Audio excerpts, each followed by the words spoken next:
പശ്ചിമാഫ്രിക്കൻ രാജ്യമായ മാലിയിൽ അൽ ഖ്വയ്ദ ഭീകരരുടെ അഴിഞ്ഞാട്ടം. സർക്കാർ സ്ഥാപനങ്ങളും സൈനിക സ്ഥാപനങ്ങളും തകർത്ത ഭീകരർ 3 ഇന്ത്യക്കാരെ പിടികൂടി കൊണ്ടുപോയിരിക്കുന്നു. മാലിയിലെ കെയ്സിയിലെ ഡയമണ്ട് സിമെന്റ് ഫാക്ടറിയിൽ ജോലി ചെയ്യുകയായിരുന്ന 3 ഇന്ത്യക്കാരെയാണ് അൽ ഖ്വയ്ദ തീവ്രവാദികൾ തട്ടിക്കൊണ്ടുപോയിരിക്കുന്നത്.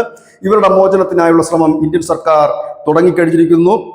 ഇതിന്റെ മേൽനോട്ടം വഹിക്കുന്നത് മാലിയിലെ ബമാക്കോയിലെ ഇന്ത്യൻ എംബസിയാണ്. ഇന്ത്യൻ എംബസി സാധ്യമായ എല്ലാ വഴികളും തേടുന്നു. മോചനദ്രവ്യം ഉൾപ്പെടെയുള്ള വഴികളായിരിക്കാം ഒരു പക്ഷേ. ഏതായാലും മാലി സൈന്യം ഏതായാലും ഒരു വലിയ സൈനിക അറ്റാക്ക് ആരംഭിച്ചിട്ടുണ്ട്. നമുക്കറിയാം, മാലി എന്ന് പറയുന്നത് കഴിഞ്ഞ കുറെ കാലങ്ങളായി ISISയുടെയും ഒപ്പം അൽ ഖ്വയ്ദ അടക്കമുള്ള ഭീകര സംഘടനകളുടെ പ്രധാനപ്പെട്ട താവളമാണ് ഈ മാലി എന്ന് പറയുന്ന ഈ കൊച്ചു രാജ്യം. ഇവിടെയാണ് ഈ സംഭവം നടന്നിരിക്കുന്നത്.